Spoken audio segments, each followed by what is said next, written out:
আমি ক্ষমা পাচ্ছি যে আমি যতটুকু স্থানীয় বক্তব্য দিয়েছি, আমাকে একটু যেতে হবে একটা কাজে। তো এই যে আজকের যে দ্বিতীয় প্রতিষ্ঠা বার্ষিকী, প্রথম প্রতিষ্ঠা বার্ষিকীতেও সম্ভবত ওনাদের কার্যক্রমের সাথে আমি ছিলাম। বিশেষ করে বন্যার সময়ে একটু জায়গা দেন, খুব দারুণ কাজ উঠো বাবা, বিশেষ করে রতন ভাই ওই সাইডে চলে যান, ও মাঝে একটু জায়গা দেন।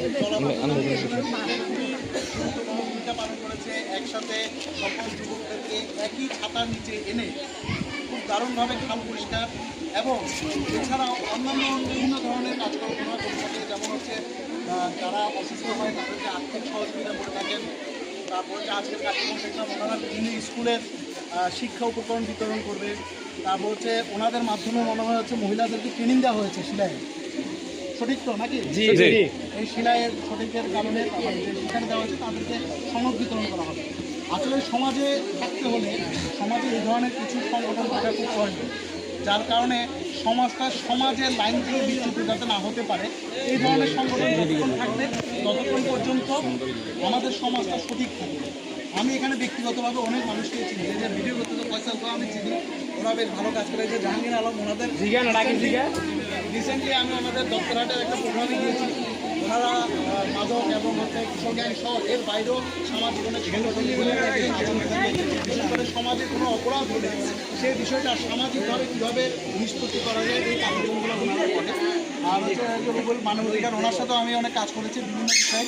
প্রশাসনিক এখতিয়ার বাইরে গিয়ে ওনাদের সাথে আমার কাজ করার অভিজ্ঞতা রয়েছে। ওনারা আসলে খুব সুন্দর সমাজ নিয়ে চিন্তা করে।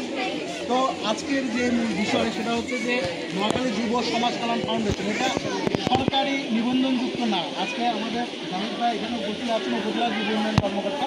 তা আমি ওনাদের পক্ষ থেকে সুপারিশ করছি যাতে আমাদের এই কার্যক্রমগুলো থেকে যত দ্রুত সম্ভব নিবন্ধন কার্যক্রমটা গতি ত্বরান্বিত করা যায়। তো আর কথা বক্তব্য বাড়াবো না, গরমও পড়েছে, অনেকক্ষণ বসে থাকতে হবে। তবে আমার যেহেতু সরকার গৃহীত কাজ আছে, আমি সবার কাছ থেকে আরেকবার ক্ষমা চেয়ে এখানে বিদায় নিচ্ছি। ধন্যবাদ সবাইকে। ধন্যবাদ।